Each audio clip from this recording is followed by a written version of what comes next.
Hey friends, welcome to Bokeh, a podcast exploring the ever-blurring lines between the personal and business lives of professional photographers.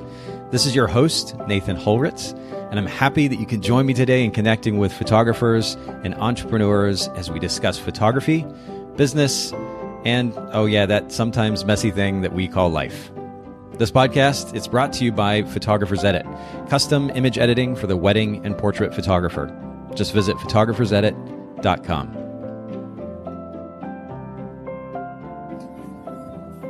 All right, Bokeh Podcast listeners, thanks so much for joining us for yet another episode today. We're going to dive into a really kind of a brand new topic, something that we haven't covered in detail yet, and that is photographing LGBTQ weddings. And I have the wonderful privilege of having Bobbi Brinkman with me today, who's going to help kind of walk us through a very loaded topic and one that we'll probably only be able to touch on at least the basics today. But Bobbi, thank you so much for making time for the Bokeh Podcast. Oh, no, thank you for having me. It's a great privilege to be here to speak with you. I follow you and all the wonderful things you're doing. It's great. Well, and we're going to get to that big topic here in just a little bit. But as we normally do at the Bokeh Podcast, we're going to talk about a technique for time or a tool for time. I'm curious, Bobbi, you as a business owner and for quite some time, we'll talk about the history of your business here in just a little bit. But what's something that enables you to create even a little bit of space, a little bit of time for yourself on a day-to-day or week-to-week basis? It's all about scheduling. You know, I've been very blessed in my career to book anywhere from 18 to 2 years out. So we take the calendar at the beginning of the year and any holidays we want off, vacation, and then I stick to that Sunday and Wednesday as my days off. Peak season, spring weddings where I am destination wedding, and fall are busy. So sometimes those have to fluctuate because guests are flying in or couples are coming into the area to check on wedding planning. So I'll need to do an engagement session, but it is on our schedule and on my Google Calendar and everything that Wednesdays are my day off. And we try to educate the brides and vendors along that way. And it seems to work because somebody will send an email saying, hey, I know you guys are off today, but when you get back, can you get this question to me?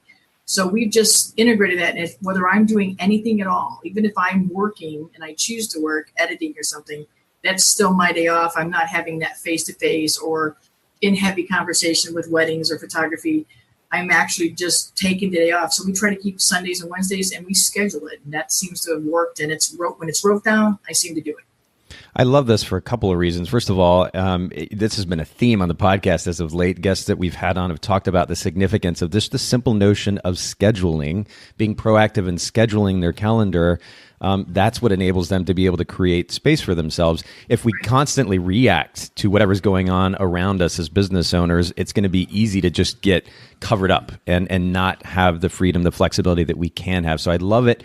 I love the proactivity innate to your approach to this, but I also find it really interesting that you talk about Wednesdays off. I don't think I've ever heard of a photographer taking Wednesdays, specifically Wednesdays off. What was behind that decision?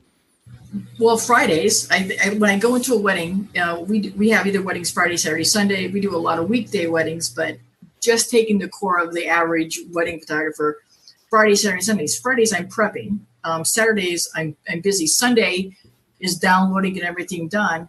I come back on Monday. I want to finish everything that I just did. I want to do final emails. And I know in just our process, I send out, thank you for working with us, follow-up emails. 90% of the wedding vendors that I reach out to that I work with are off on Monday. I get the, hey, we're out because they worked on Saturday or Sunday. Since it's my shingle on the door, I answer to myself, I can choose a day. So Wednesdays got me past the rush of the weekend we just did, and I didn't have to worry too much about the weekend coming up. So Wednesdays, right smack dab in the middle, seems to give me where I feel, hey, look, I've done all that for that weekend, and I'm going to gear up tomorrow for this one. So I can actually breathe and literally maybe not have a camera in my hand at all, maybe not even turn on a computer or do Instagram or do any social media. I can be on my bike, be on the beach, take a walk, go to a movie, and know that my business has been built enough on a foundation that it's running while I stepped away. I love it. And by the way, I love how articulate you are and the way that you communicate these ideas. You've obviously, I mean, as we talked about, you've been doing this for a little while, but there is something to be said for understanding why you do what you do, being very proactive in the way that you run your business, and ultimately that you schedule your life, because it makes all the difference in the world as to how free, how flexible you can be as a business owner. So this has been a wonderful start to the conversation. You already kind of alluded to this, but how do you like to spend that free time? You mentioned the beach. Whereabouts are you based? I'm St. Simons Island, Georgia. So a beautiful 16-mile island down here in coastal Georgia. Yes, Georgia does have a beach. It's a bare island where, you turn on HD TV of the Food Network, and it seems that St. Simon is featured on there at least once a month for house hunters or come and try the food. So it's great. It's definitely a coastal community. It's a very creative community. I do a lot of weddings here, so we have a lot of resorts here. But I can get on my bike, and I'm very blessed to live where people vacation, as they say. So I get on my bike almost every day and ride down to the beach and kind of hang out. And it's a great way after heavy, stressful wedding weekends to just mellow and again, just to be where it's warm but not super hot, and minus some hurricanes here lately that have hit us a couple years in a row. It's just a way of life, and it's great. That's what I do. I pack up and travel a little bit once in a while. I do take all of July off. I schedule that in advance. Being in a tourist area on the East Coast like this, it's full of tourists, and then it's just harder. It's just hard for brides to come down. It's extra crowded. So I pack myself pretty full at the beginning in the fall and take July off, and I'll travel different places, do different things. I might do some, past clients might live in places XYZ, and I might photograph their family or something in that section. But other than that, I don't take weddings in July, and I've been doing that for a couple of years, and it seems to break up my year very well. Yeah. And we've trained our clients, and pretty much one or two people might ask, but most people don't even inquire because they just kind of know the answer is going to be no, booked, not going, booked for myself. I love it. And again, that proactive idea of scheduling in advance, scheduling the time off in advance and making that a priority. It's so, so important. What's something kind of random that most people may not know about you?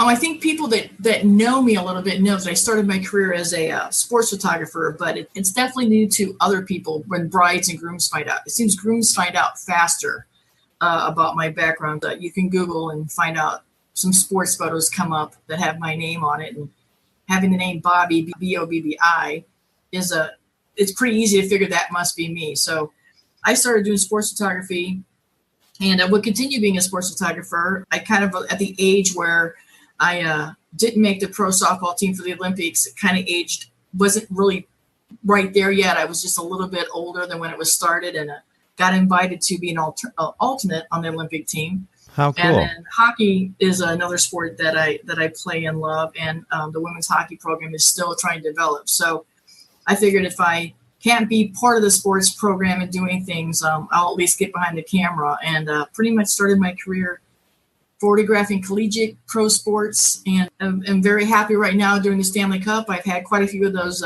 players in front of my camera at this historic Stanley Cup, photographing them when they first started and watching all the parents and the families' joy when they scored their first goals and everything. And so that's where I started, and that's really how I segue into wedding photography. Is some of those athletes had entrusted me to photograph their important day. Literally, it just snowballed from there, and I found myself falling more in love with capturing the story, because in sports, that's what I love the most. It's the action reaction. When a person scored a goal or a touchdown or anything like that, I would immediately try to find their family or somebody and get the, oh my gosh, look how happy I am. And and I found that with weddings. So it does coincide. Like for every action and a tear, there's somebody else crying a happy tear or a sad tear or just a joy of what's happening. Interesting. So they both tell stories. And so it kind of worked out good for me. I still get to do some sports things once in a while, but I don't play anything anymore. So that's one of the things that as people find out about me and they realize, they're like, wow, okay, that's a tidbit to have. Well, and you mentioned an interesting point. I want to talk a little bit about that transition into wedding photography, but there's an interesting idea here that I think is really important for all of our listeners, and that is the action reaction. So for every moment that happens, there's somebody responding to that. And I know this is something that you alluded to before we started recording, was the fact that you were used to, at least in the past, photographing on your own. So how do you effectively capture the action and the reaction? One is because I'm very comfortable with my camera. I'm by far never going to be the best photographer in the world. I'm never going to be in a list of the top 100 artists, but I know my camera, and it may not be technically correct. Other people looking into it may say, oh my gosh, f-stop should have been this or this. But I know enough about human people and what's going to happen in the wedding world doing it this long now. I can anticipate when, honest to gosh, those authentic moments are going to happen. So I can kind of be in between. I'm also somebody who's not afraid of zoom lenses. I don't just haul prime lenses. I know how to use my legs to get where I need to be, and pivoting from right up where somebody's doing the toast, maybe turning around, getting the parents' reaction. I position myself in that spot that's going to tell the story before it tells the technical aspect of that photo. I want the photos to tell the story. Yeah. Maybe even be a little out of focus if they have to be, if somebody's hugging or laughing, because I'm about that authentic moment in that story. Because looking back on it, all those guests and the parents, they're not going to go, oh my gosh, it's a tad out of focus. They're going to say, look at that Aunt Susie laughing, or here's Grandpa giving a hug. And so that's what I concentrate more on, putting myself in that position and just kind of getting to know these families and my couples over a course of a year. I know their story. I know who's important to them. I ask those questions. So I kind of know where to be and what and let it happen authentically and do my best to get that captured on film. Well, something that I've been talking about recently, well, not even recently, for a little while now on the podcast, is the significance of the experience that we create for our clients and how that differentiates us as so-called professional photographers from those who can take a decent picture. Because, again, with technology that we have now, even on our phones, we can pretty much all take a decent picture. But we have to figure out ways to separate then ourselves from the consumer who has the technology to take a decent image, and not only in the experience that we create for them as a business, but I think this is another differentiating factor, the ability to be able to effectively tell a story, to know, to be able to read the moment, to capture, in order to be able to capture both the action, as you said, and the reaction. It's really, really important. And I can imagine that repetition is really what leads to an ability to be able to capture these moments, right? Exactly. And, those of us that are in the industry, and whether you're a florist or a planner, we know that every wedding has these key moments. This is going to happen at this time. This is going to happen. The guest and the bridal party, and even the bride and groom, or the groom and groom and bride and bride, they don't know. They may have not been to enough weddings. But we know that there are things that are going to happen. So as photographers, we have to be ready for those moments when they happen. And if you know your camera and you know what you're doing, you shouldn't need to be looking at the back of the camera checking all the time. You should just be able to shoot. I mean, think about this. We did this before film cameras came along. Now we want to look at the back of cameras so we have it right. When we were shooting film, and I know film is making a big comeback now, we had to trust our instinct and our gut, and you have to know what you're doing. And I want people, when they look at these photos, to see, oh my gosh, this photographer actually knows these people. This photographer, my emotion that I capture the film with, I want that to come through as much of them. I want people to actually know that I fell in love with everybody in front of my camera.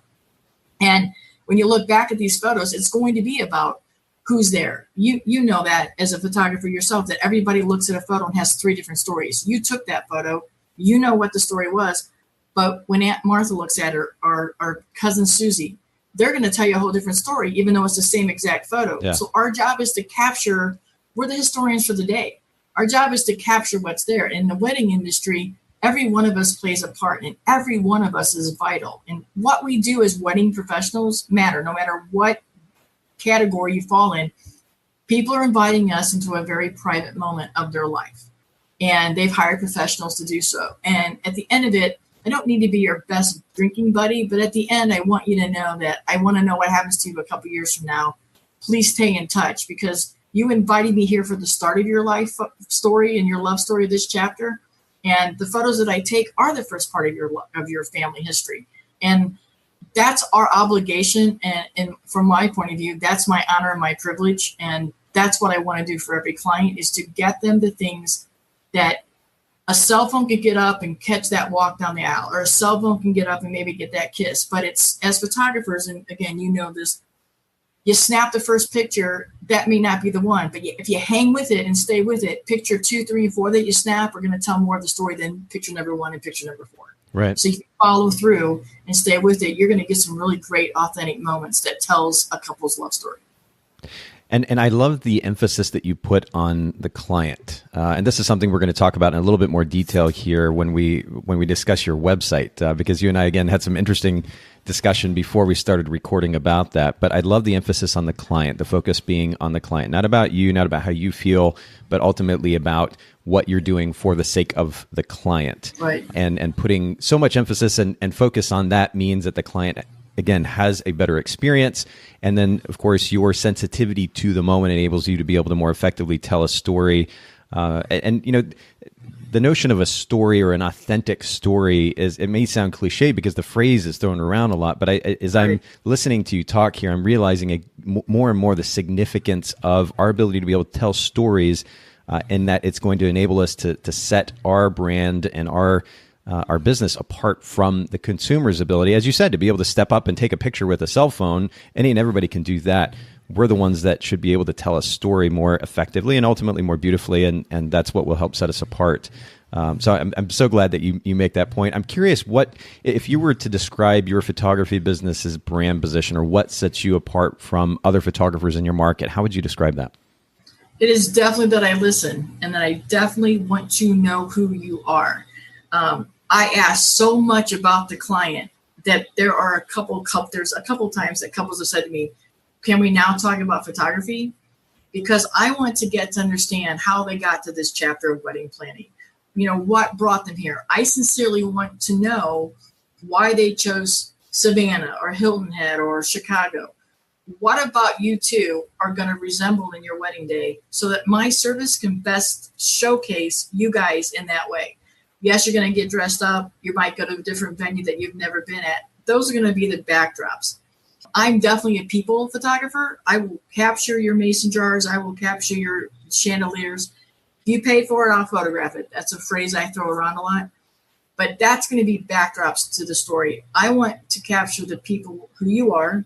The people are there to celebrate you, because without these people, you wouldn't have probably got to this stage. So I set myself up, and the branding is I'm real. This is me. It is not, I'm not going to shoot like Studio XYZ. I'm not going to shoot like that magazine that you just see. Heck, I'm not going to be your Pinterest friend, because I want people to be themselves. And that has served me for 30 plus years, that if you allow us to tell me, if you allow yourself to let me know who you are, then my photos are going to be really authentic and really true, and you're going to shine through. And then let's now take it a step further, and let's find a wedding day team that feels the same way, that aren't all about, I'm only going to take this wedding if it ends up in magazine A, B, and C. And I am by all means not trashing anybody for style shoots or saying anything negative about that. But there is so much more than just taking a pretty picture. And if the couples believe and can see that you passionately care for them, they will open up and just be themselves, because they're not constantly having to stop and be, hey, look over here, look over here. They get to just be them, silly faces and all. And as that story unfolds, then I can deliver a collection of wedding photos that they actually recognize that they're theirs, and that, hey, I see myself in that. That's exactly who I was and how I felt. Thank you for doing that. So that's my brand has always just been, it's me. It's not about me. How can I service you? Tell me your story, and then let's work together and create a story in photos that you can take on as your family history.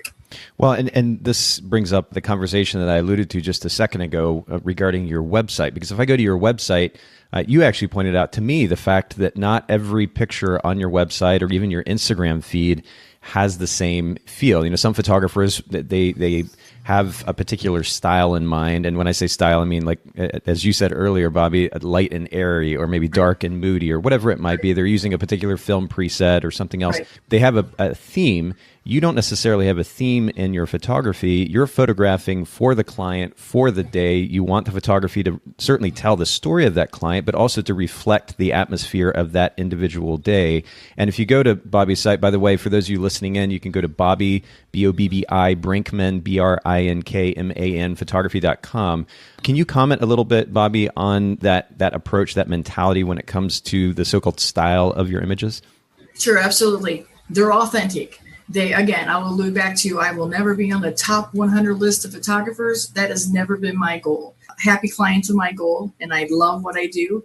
And when you come to the site, keep in mind that brides are coming to your site, or grooms are coming to your site, or parents are coming to your site. Yes, photographers and other vendors come to your site, but the site needs to reflect who you want to hire and who wants to hire you. So if I have a really bright and airy beach day, those wedding samples come across there. If it's a really cloudy day and you might see a stroke of light behind it, it's going to be dark. I'm not going to alter that. I'm not going to change that. So I'm not going to have, my Instagram site does not have every single square all looking alike. It doesn't follow a big brand. It follows the brand of, this is what Bobbi Brinkman Photography does. If you're getting married, we're going to show your story authentically. We're going to capture your day as it unfolds, as it happens. So nothing matches, nothing follows trends per se. And when brides come to our site and we're getting ready to change sites a little bit, we're moving to a Show It site, a little plugged in for Show It. We've been with Blue Domain for over 15 years now, and it's time to change. Not for any other reason except I'm kind of tired of looking at it. I change the photos on that website every time I get something new, every time I get something that I like. I also change it for seasons. If I know that right now brides are booking for fall, I'm going to have a lot more fall weddings on the front end of the site. In the springtime, I'll change that to when spring and summer brides are looking. It's there for brides to come and look. And when they come to visit, they're coming for the first time. Yes, hopefully they come back and check 2 or 3 times and then hit the book button. But when everybody else comes and looks around, I want it to be what a bride wants to see and what a couple wants to see. And I want you to come and look at that and say, hey, look, she actually likes your clients. People are laughing. They don't look too stiff. They don't look too formal. They're having a good time. And that's what I want to show. And it shows a variety of rain, thunder, sometimes cloudy. That's what I want people to see. And when I always try to tell photographers, when you're setting up your website, worry about that it's booking clients that you want to work with so that the right client can find you. Don't worry that it may not be following a trend or that some other photographer is going to come in and say, hey, man, if you would have cropped that 2/3 to the light, or where's the rule of thirds, or wow, that's definitely underexposed. If that's what that client's story was about and you've done that job, that client's going to bring you more work more than somebody coming to your site and critiquing it. So I always try to stress to photographers, be true to who you are and how you want to shoot. And so that way you're doing your job on that day. And the clients get who they saw on the website and who they talked to on the phone. And when you deliver the images, it's going to be exactly what they saw. I mean, I've sadly heard some horror stories about photographers delivering work, and the clients are like, that looks nothing like what your website was, because now they decided to use a new preset or they decided to edit it differently. Interesting. And the client's story was still the story, but now you want to put a really light and airy or a cigar stain on there. The client is so confused because that's not how they saw their day. And on the upside, for photographers and vendors, when you photograph a room and it looks a little empty or it doesn't look like it has tons and tons of floral, but in that couple's mind, they had so many florals they didn't know what to do. Our job, as I said earlier, we're historians. I'm capturing the who, what, where, when, and why. And if that room looked that way and the florist did their best job and it's lit to high heaven, and it looks everything that clients in their minds saw, then they get the photos back. They want to still see everything they saw in their minds. And if we go changing or adding photos or adding lighting or changing the preset, now the bride and groom don't even recognize their own reception or their own wedding day. So be true to yourself. And to do that, the easy way to do that is on your website, and now with social media. Put up there what you like showing. I put up a lot of candids. I put up a lot of authentic moments because that's what I want to do. And that's what I strive for. And that's why the power of photography is so important to me, because it's these moments that we capture now that are going to be just cherished. If you think about it, Nathan, we're the only vendor through the wedding day process that our product actually becomes more valuable as time goes on. The rings may go up and down if they're gold. You may even lose them. But the flowers are done, the cake's on. You hear it all the time. I know it's cliche to say all you have left is photos, but that is the truth. What you have, what we do, our products and our service is the only thing in a wedding that will actually gain in value as time goes on. So do it truthfully, do it with care, do it with love, do it with passion, throw your heart into it, and your clients will have something to remember all day, and so will everybody else when they come back to look at. And when the great grandkids come back and look at that, yes, where were those dresses? Oh my gosh, it looks silly, Grandma. Where were those flowers? It's all there and it's all authentic. And in the bottom line of that story is, but here's the couple and look who they are. And when somebody says, why did you get married? It's going to show in those photos. This is why. Look at how we look at each other. And we're still doing it today. Well, and on a slightly humorous or maybe not so humorous note, I mean, those photos will grow in value if we are, I guess, self-aware enough not to apply some weird preset that happens to be trendy.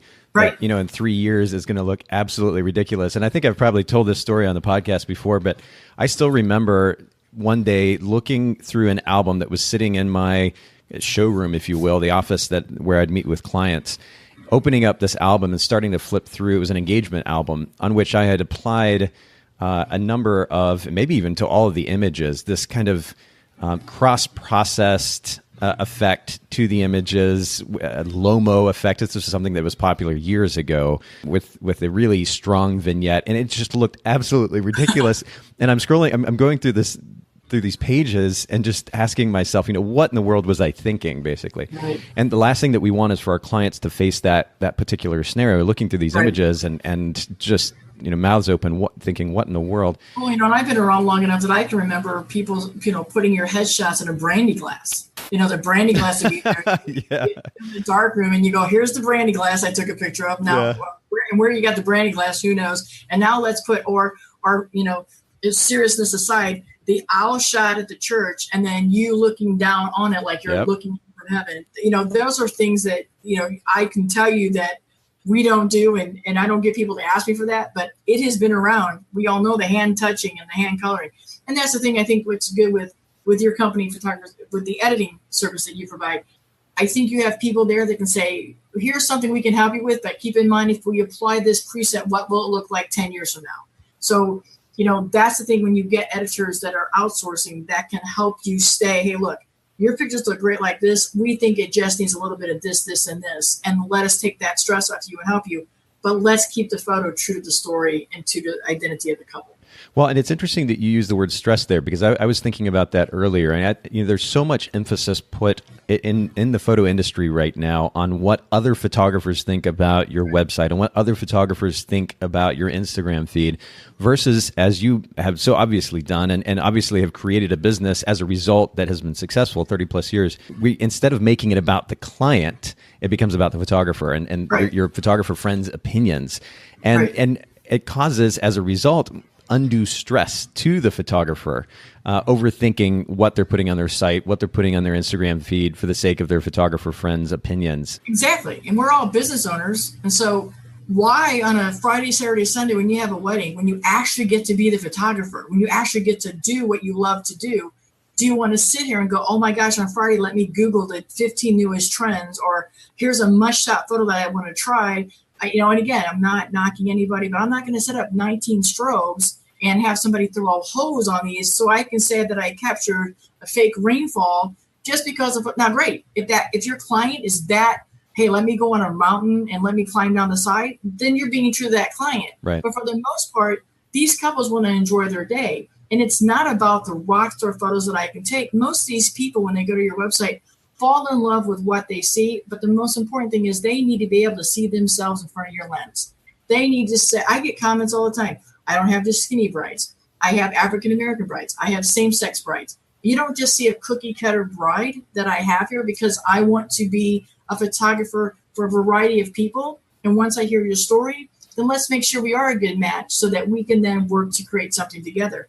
And again, 37 years I've been doing this, and I'm not going to wait around for a photographer to say, hey man, you suck, or hey, that's great. And if you copy me, you copy me. If you don't, you don't. The bottom line is 37 years later, I still do 50 plus weddings, and clients still like what I do, and I still thoroughly love what I do. And this is the way that I know how to do it. I don't know how to be somebody else, so I'm not going to try to follow something else. And Instagram is all new and it's all here. I'm still going to put up the photos that I love from that day that tell a story. And the good thing about social media is the clients get a little bit of a shout out and they get to relive their day and other people get to see it. And we all know that that's fun for the client. But for me, it's about, hey, this is one of the moments I love from your day. You're talking to your grandmother. Here it is. Well, again, this word authentic or authenticity seems almost cliche these days because it's thrown around so much, but I have to give you props for being just that and being consistent and ultimately focusing on the client. And I don't think there's enough emphasis put there these days. And I think it's a good lesson for all of us. It'll make your life easier and funner if you kind of just do what you like to do and not worry so much about everybody else. I mean, but sadly, that's how we live on anything, whether it's a Big Mac or what clothes you're going to wear. It's just, that's where we get. But as creative entrepreneurs and business owners, focus on keeping your clients coming. And the easy way to do that is to go to your current clients and say, hey, what can I do? What did I do? And if you just follow that path, you can stay busy for a long time, and you can stay doing this as long as you love what you're doing and you're delivering a good product, an authentic product. People will see that. And yes, I love praise from other photographers, and I love people talking to me, but I don't do it for the praise and applause. I do it because, man, at the end of the day, you're going to have a great family history, and I'm very honored to have been part of it. That's the power of photography, and that's what my service can be to you. I love it. I love it. What would you say, having been in business for, as you said, 37 years, what would you say is the toughest lesson that you've learned as a business owner so far? My toughest lesson is the social media aspect and all the new technology that comes up, not photography wise, but on delivering photos, how to get people to look at photos faster, all that side on the business side to keep my photography business running. You know, these brides and everybody else is like, I want to see that right now. And I can take a photo and I can get it up pretty quick, but it's keeping up with even the process. That today is my first time to use Zoom, the system that you use. I didn't even know anything about this company, you know, so that's been the hardest thing for me is, oh my gosh, every time I turn around, there's something new that can actually enhance my business and help me. I just didn't know it was out there. And again, because I kind of just do things, I like change, but I'm hard to change because what I'm doing has been working. So if there's something that can help me.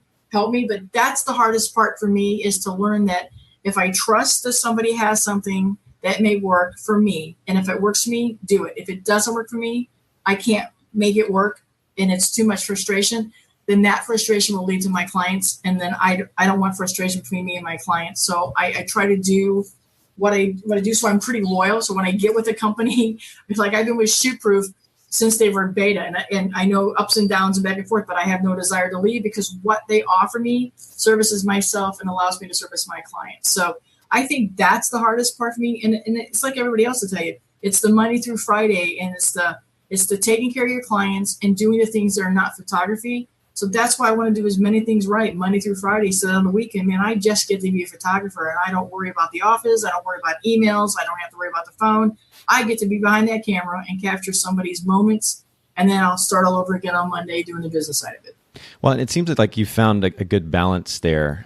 You know, whether our listeners have been in business for 10, 20, 30, 40 years, or they've been in business for 2 or 3 years, it's really the responsibility of all of us to consistently be aware of the ongoing changes in technology and the industry for the sake of our businesses. That's absolutely vital. But there's also a detrimental effect that comes from constantly changing, right? So we have to kind of find a balance. I think the best way to approach it, or one of the best ways to approach it for those listening in, is to take some time, maybe at the end of the year or the beginning of the year when things are a little bit slower.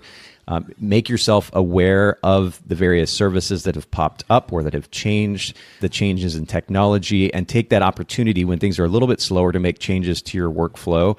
And then once you get going in that year, I mean, hit April, maybe May, changing things up during the busy season isn't the best approach. And like you said, what you've done, Bobbi, has worked. You've created a successful business, and it's important to be aware of what is working while simultaneously being aware of the changes that are happening and just making adjustments as you go. I think that's a very, very balanced approach to have. And success, the definition of success is different to every single person, but you know, you can have a career in this business. And sadly, I'm seeing wonderful photographers, amazing photographers being in business in 3 and 4 years. And they are literally telling me, I am so burnt out. I'm exhausted. Yeah. Well, they're doing so much more on the outside of photography to have the latest and greatest and they're all wonderful. But as an industry, we have to protect this industry in a whole. And together we can all rise together. I mean, the industry itself, the wedding industry, photography industry. Now you take the photography industry, and we are almost like collapsing up on top of us because we're taking so many other things that we're almost getting away from actually taking a photo that's going to mean something. Interesting. We're so worried about how we're going to get it to that person or where we're going to get it from, or I can get you that in 2 seconds. So it's I watch these people that are 3 and 4 years into this business, and they're like, Bobbi, I'm not paying bills, or I'm not making bills. I sit down at the end of each year. I see what subscriptions I have.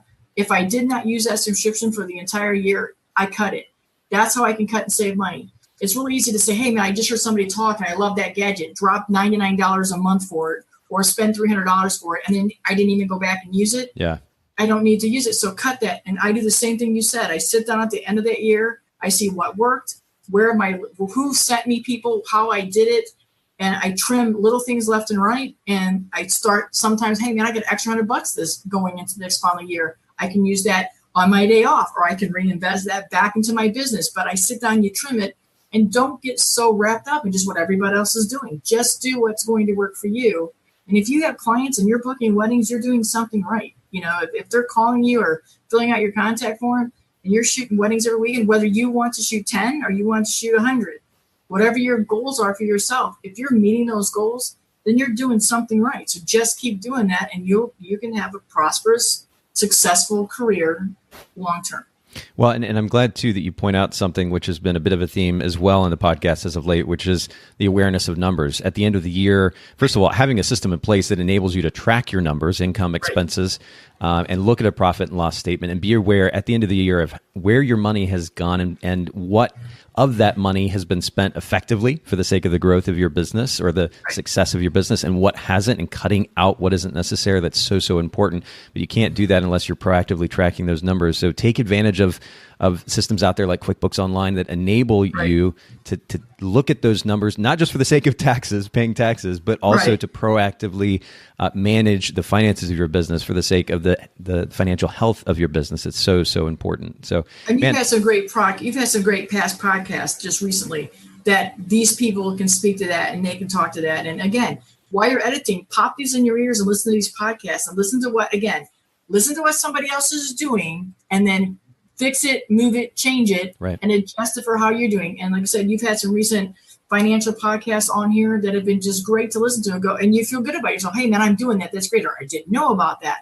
Take what you can learn from all these people, and that they're doing something right. So just take the bits and pieces, and don't have to copy verbatim, but take the little bits you have. That's what a good recipe is about. All the little ingredients make a great cake at the end of the day. So take all this little stuff and have a great cake, and you'll have a successful business.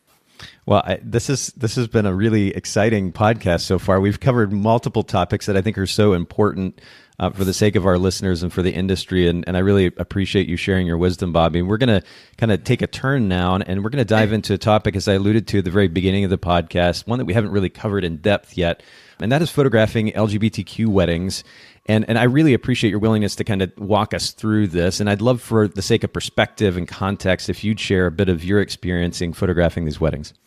Oh, sure. And again, it's a growing community. LGBTQ weddings, now that we're legal in the United States and other countries now, they're going to start coming getting married. They're going to start taking advantage of it. My truest goal is that someday, along with, I'm sure, everybody else, that we can just call them weddings. I want it to just be a wedding. The labels that we put on, it's one thing to call it a nautical wedding or a beach wedding, but a gay wedding, 2 brides, 2 grooms, same-sex wedding, gay wedding, LGBT wedding, there's still a wedding. And contrary to popular belief, they still have a lot of the same moving parts that straight, and I'm going to use that word, I don't like a title, but heterosexual couples do. It's just the people that are saying I do are from the same sex. So there are a few little things that change based on how they got there. And I can tell you, for those of you who have been honored and privileged to do same-sex weddings, I would take it to task that it's probably been some of the most emotional weddings that you've ever photographed, because they are very moving. People forget that a lot of the same-sex couples are coming from families that are not going to be present, that may not even be there. They may have got kicked out when they were younger. They have a whole bunch of baggage, per se, that they bring to a wedding. So the fact that when they finally get to their chance to say I do to the person who's been there with them for a long time, and the trials and tribulations, finally being able to say I do and know that it's legal and that it's accepted in this group of people that they're at is something that's just so beautiful and amazing. And the guests that are there because they support and they love. And it is a different level than just a mom and dad when their son and daughter are getting married. This is We went through a lot of trials with you. We went through tribulations. And so these weddings can be very elaborate. They can be very simple, just like straight weddings can be. The difference is you have the same sex. Still walk down the aisle. They still have a lot of the same, quote, traditions that straight weddings have. The difference is being respectful and knowing that their story is going to be a little different how they got there. And I had spoke to you a little bit on a note about, I see a lot of people posting right now saying, man, I'm looking for a same-sex couple. I want to get this for my portfolio. You may have done that with a straight couple, and that may be how you built your portfolio. But in the gay community especially, they don't want you just to have them because it's a trend right now and it's growing in the right direction. They want you to photograph their wedding the same as you do anyone else, because you believe in what they're doing and you believe that love is love and that you believe every story needs to be told. So I really want that to be thought about from everybody, from photographers to florists to DJs. It's be careful when you post on social media now, looking for a same-sex couple to build my portfolio. Why don't we just say we're looking for couples, and then if they accept. One of the easiest ways to let LGBTQ couples know is to get a logo, to get a rainbow logo. There's plenty out there. The Knot has one right now that is LGBTQ friendly.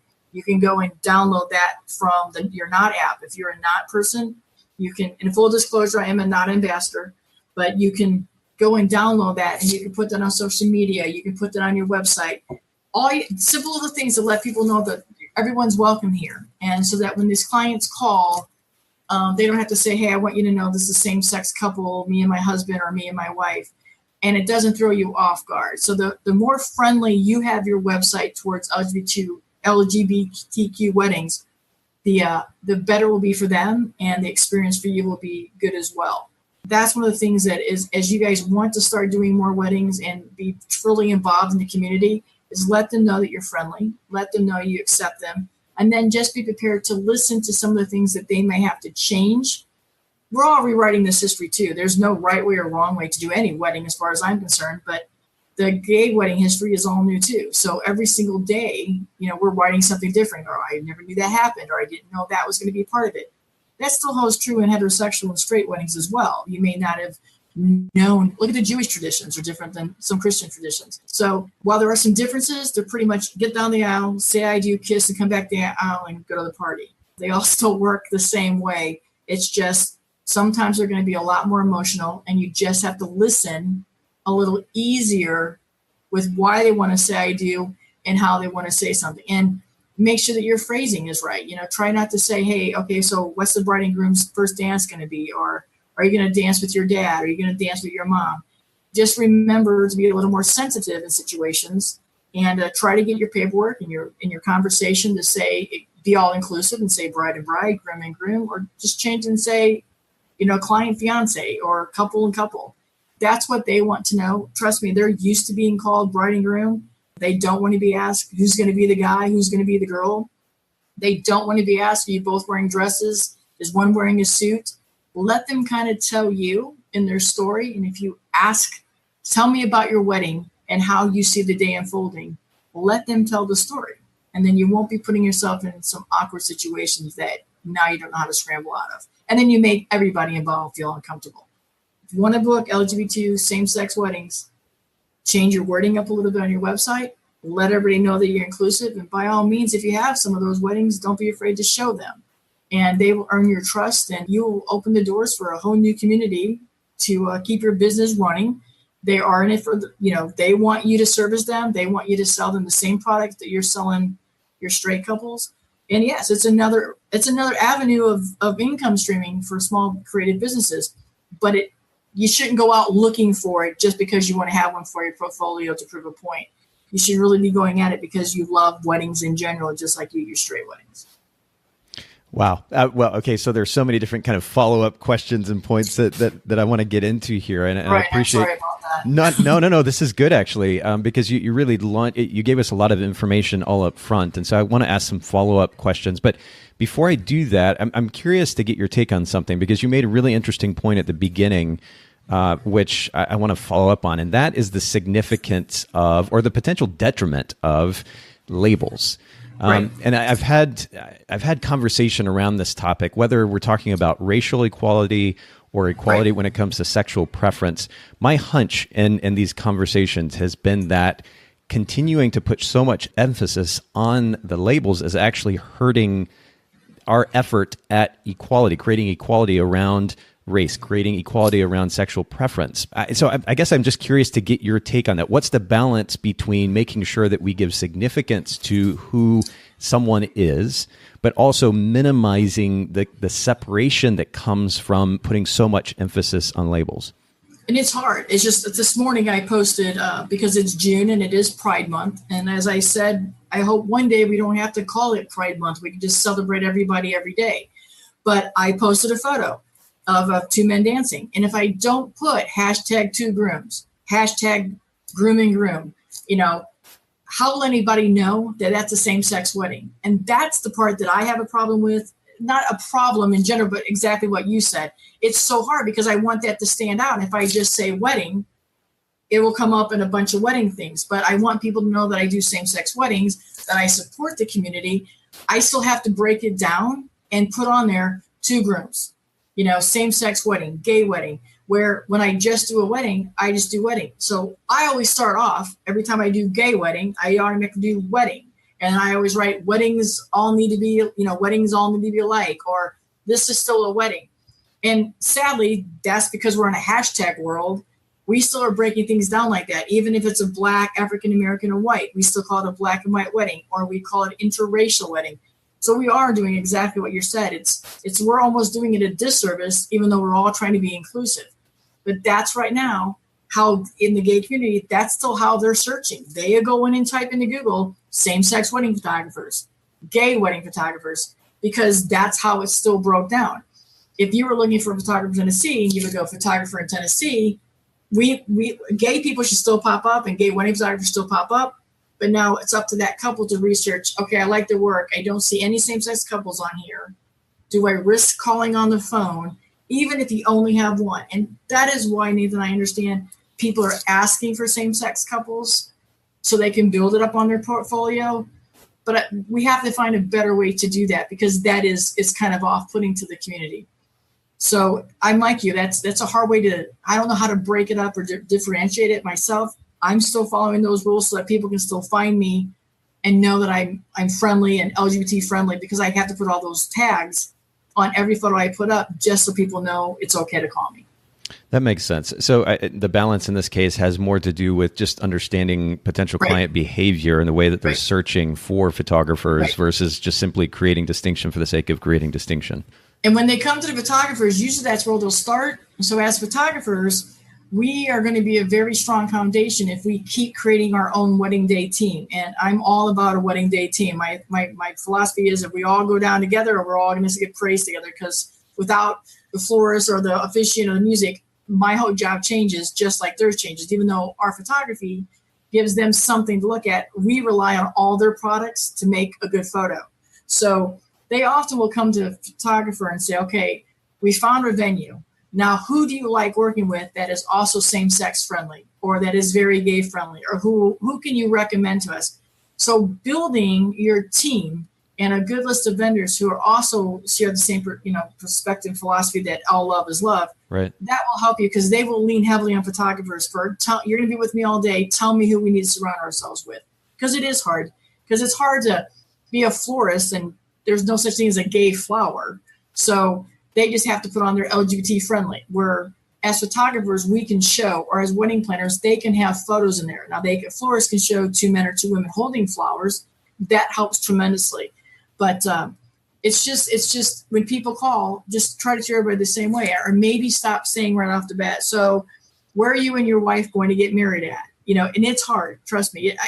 I accidentally still say, hey, bride and groom, follow me. There's times that I've had DJs and they look at me afterwards and say, hey, welcome to bride and groom. And it's because that's what we do every weekend. You say the same things every weekend. Right. And the clients know this. And trust me, the gay community is used to it. But it's that initial, when I first meet you, I want to gain the trust and respect of you, that I can forgive that faux pas at the end at my reception when you called me Mr. and Mrs.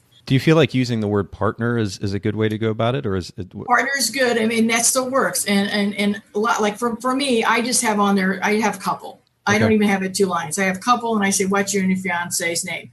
And if you do that, especially on your contact form on your website, if you have couple and fiance or you and fiance, then if they write Susie and Steve, most of the time you can figure out. If they write Chris and Chris, you don't know. But at least it's a leeway in. And I just changing out contracts and making them all less gender specific, that helps. Partner is pretty much known. That's what people have called gay people in the community partners forever. So that works as well. And trust me, the gay community will tell you what they want you to be calling them. And they'll help educate you as much as you're going to help be educated by them. And they're going to fall in love with you and trust you when you just say, hey, look, I'm new to this, but I totally believe in everything you're doing. How can I be of service to you and how can I help you? And it's a beautiful community to be at. I mean, let's face it, some of these gentlemen can throw a party that you're going to wish that you had every single week. And some of these girls, some of these ladies are going to have dresses that you go, oh my gosh, I wish my brides could wear a dress like this every day. Yeah. And because they've worked so hard to get to this point, it means a lot to them. Keep in mind that some of these couples are not going to have children. So this is going to be something they're going to spend a lot of money on. Right. And they're going to invite a lot of people.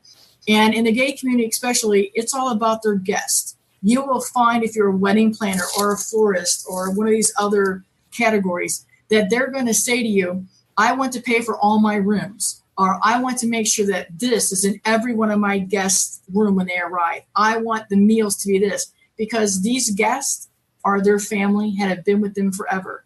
So most gay weddings, it's all about off the couple. Shockingly enough, a little bit different than straight weddings where it's, hey, it's all about you. You're the bride, whatever you want to do. In most gay weddings, it will be take the focus off us. We want our guests to have a memorable experience. We want our guests that have supported us and have been here with us to have one heck of an evening. And we want to celebrate the fact that we're here and that we all love each other and that as a community, we have gathered to say I do, and you're just as much a part of that I do as when we say I do, we really mean we do. And it's a wonderful wedding to be a part of, and I hope that many, many people will start getting to more of them. It's going across the country. When I speak different places, the number of gay weddings that are up across the country is I love it, and I think we're going to see more and more of it. And it's just a learning curve for everybody. We're all going to make little mistakes and do things, but open yourself up to be able to say, hey, I just try to take off the labels. Just tell me your story and how can I be of service to you for your wedding that you're letting me be a part of, which is such an honor. And you said it's important to be vulnerable, just kind of upfront with a gay couple that, hey, you know what, I'm new to this, but I would love to work with you and feel free to educate me as we go. I mean, that kind of transparency. Because they're new to weddings. They're new to weddings too. They're going to say to you, well, that's great because we're new to weddings. So let's work together. This is what we're thinking. Instead of coming in as a wedding planner saying, okay, well, we're going to do this. You're going to dance with your mom. You're going to dance with your dad. Who's walking you down the aisle? Are you both going to walk down the aisle? Because is the bride two brides are coming down the aisle now? Is one of the brides going to stay up front? Is one of the brides going to come down? Do we have to everybody stand up for 2 dances? How do we do that? And the couple's going to go, well, we see it happening this way. You're a wedding planner or you're a wedding photographer. In your history of what you do, how have you done that? And they're either going to go, that sounds great to us, or no, we're going to walk ourselves down the aisle and we're not going to go down together. So then everybody has to kind of learn. And again, every wedding is different. There's always, I think if you ask anybody across the board, a wedding has had something like, I've never seen that before. I haven't done that before. So this is going to be the same way, only it's a learning curve for everybody. And we're all making history here. This is all new stuff. 10 years from now, we won't be talking about this, hopefully. It'll be something else. But it's everybody, and even within the gay community, there's still traditions that they want to do. Well, in all our weddings, we always did this. It just happens that we're 2 gay guys, but we still want to do this as part of our wedding because all our brothers and sisters have done that. So it's a wonderful thing to open up, and it is. I mean, I'm honest as everybody else is. It's a wonderful revenue stream for your business to do that. I'm happily married to my wife of 20 plus years, and I used to get heat from the community, the straight community, going, man, you're doing gay weddings. I used to get from the gay weddings, I can't believe you're doing straight weddings. Until they both collided and could pay my bills, I had to do everybody's wedding, you know? Yeah. So that's how you have to go at it and do it. And you have to just be honest and upfront saying, hey, I love you. I support you. I'm glad you're here at my desk in my office. How can my business service you? And let them tell you. Well, and I have to say, I also love the way when you're talking about inclusion and the way that you communicate this on your website, for example, Right. The way that you did on your website is so simple and yet so powerful, and it communicates the idea so well. So I actually want to read this. For those of you listening in, again, you can go to BobbiBrinkmanPhotography.com. If you go to the Meet Bobbi section, there's a paragraph that starts with, here at BBP, we celebrate and respect all love stories and partnerships of all genders and know they come in all shapes and sizes, as do their weddings. And I'm going to continue to read here because you expand on that, but I just love the simplicity in which and the way in which you communicate inclusion in just a really easy sentence. You build on that and you say, so whether you are having an intimate wedding gathering in the park to a beachside celebration, classic cathedral nuptials to having all your sorority sisters as bridesmaids, inspired by all backgrounds, religious or faith-based or non-religious, we want to embrace you, your story, and your cultural traditions and document it in the most honest way, always being true to you as a couple. I mean, Right.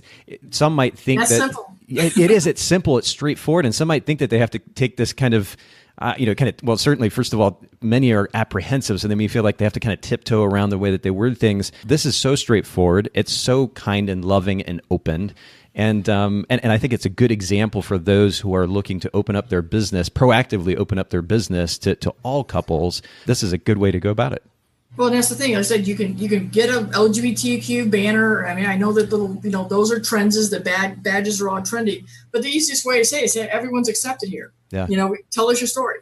That's the easiest way, and everybody's going to want to work with you, or they're not going to work with you. And I would rather know up front before you come to me that you don't want to do that, and I would rather know that that I take same-sex weddings based on my website. So if you have a problem with that, let me know of another vendor. And if you're another vendor in this industry who's not comfortable with that, I just need to know up front. I'm not here to judge you. I'm not here to say right or wrong.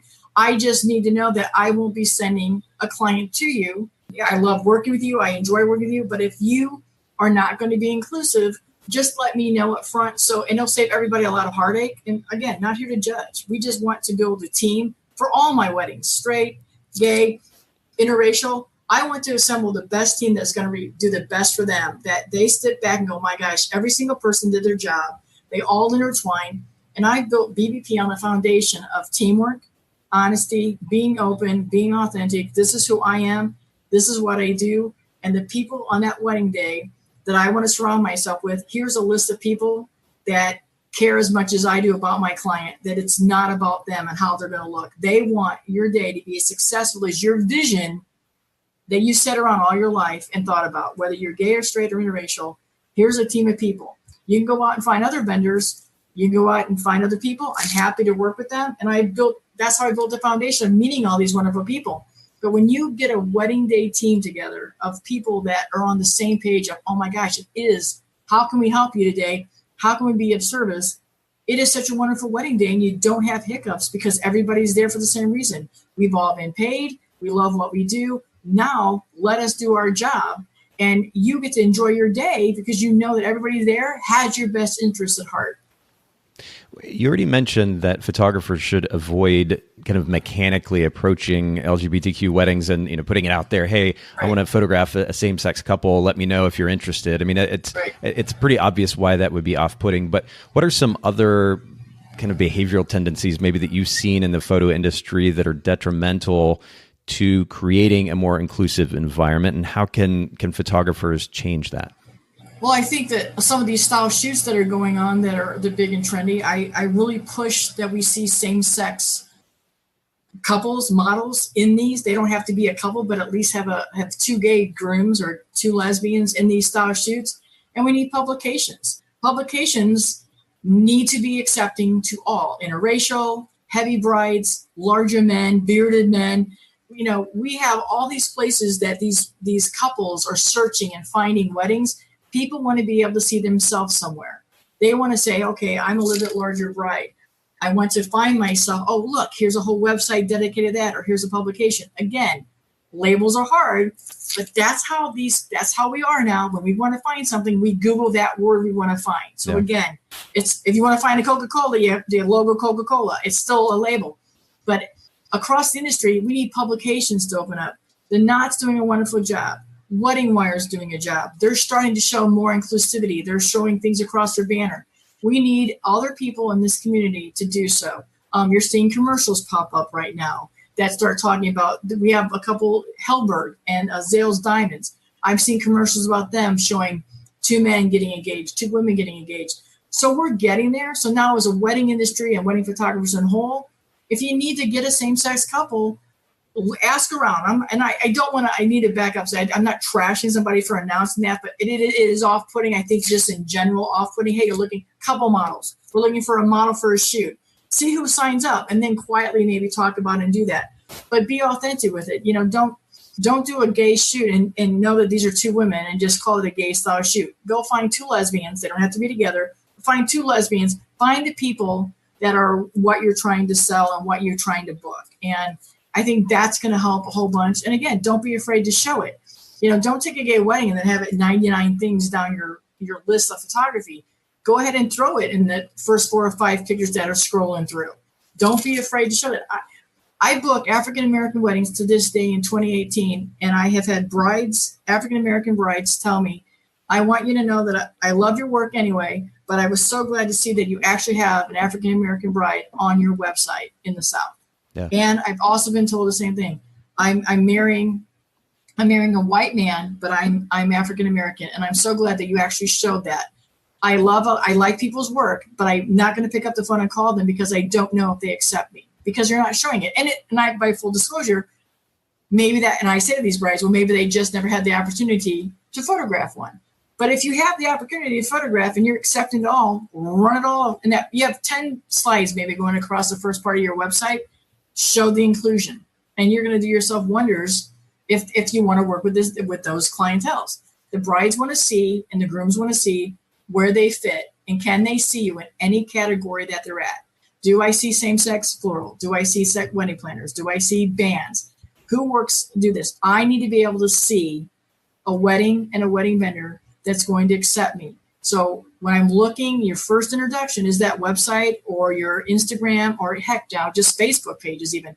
And even on the Knot or the Wedding Wire, anywhere you advertise, simply putting all accepted here, all love stories told, whatever you're doing, those simple words will let other people go in, okay, I can go. Because if I'm mixed race, I know it's okay to go there. If I'm going to have a full-blown Asian wedding, I know it's okay to at least call you. If I'm going to have an Indian wedding, it's okay, I'm going to call you.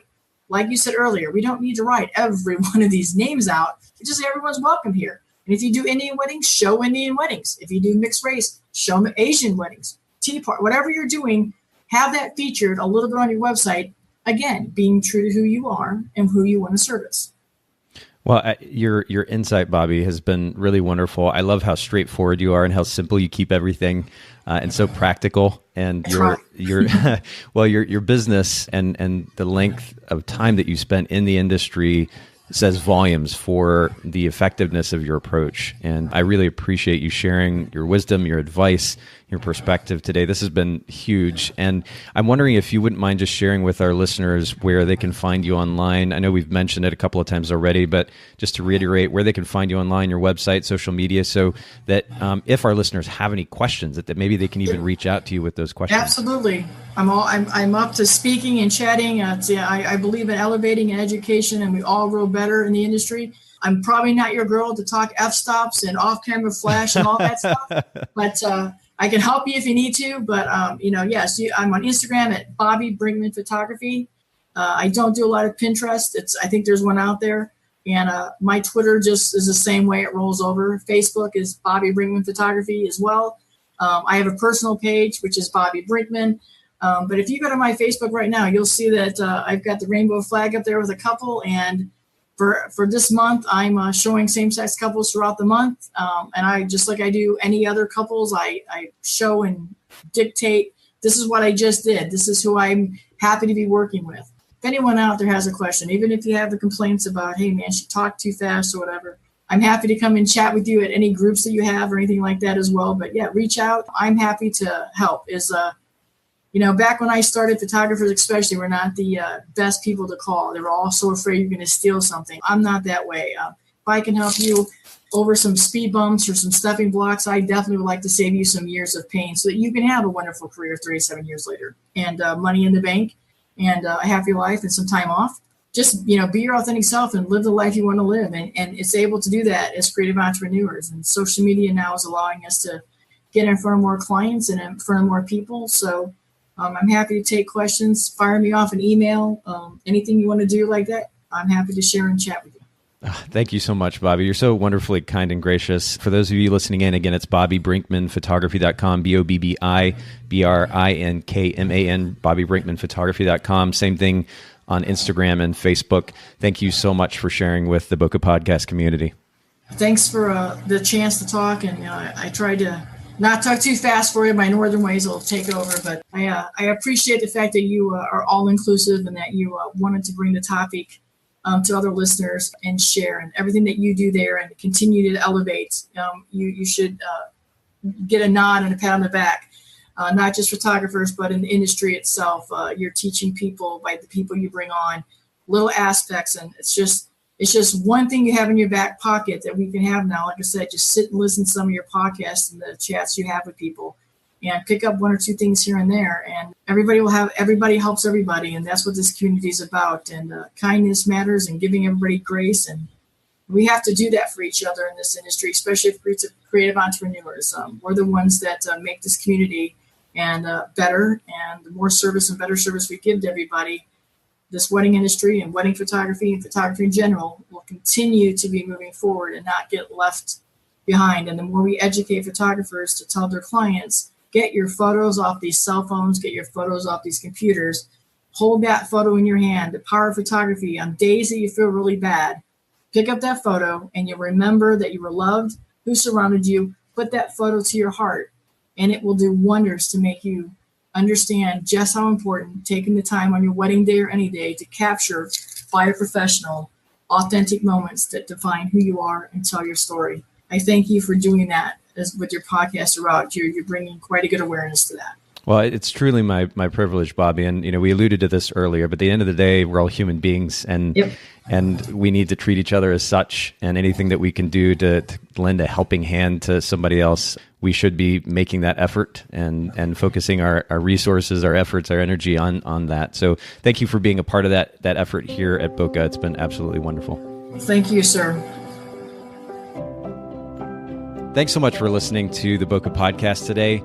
Will you let us know what you think by leaving a review of the podcast in iTunes or maybe in the Apple Podcast app? And I'd love to hear from you personally with your thoughts about the podcast, maybe suggestions about future topics and guests for the show. My direct email is nathan@photographersedit.com. The Bokeh Podcast is brought to you by Photographers Edit, custom image editing for the wedding and portrait photographer. Just visit photographersedit.com.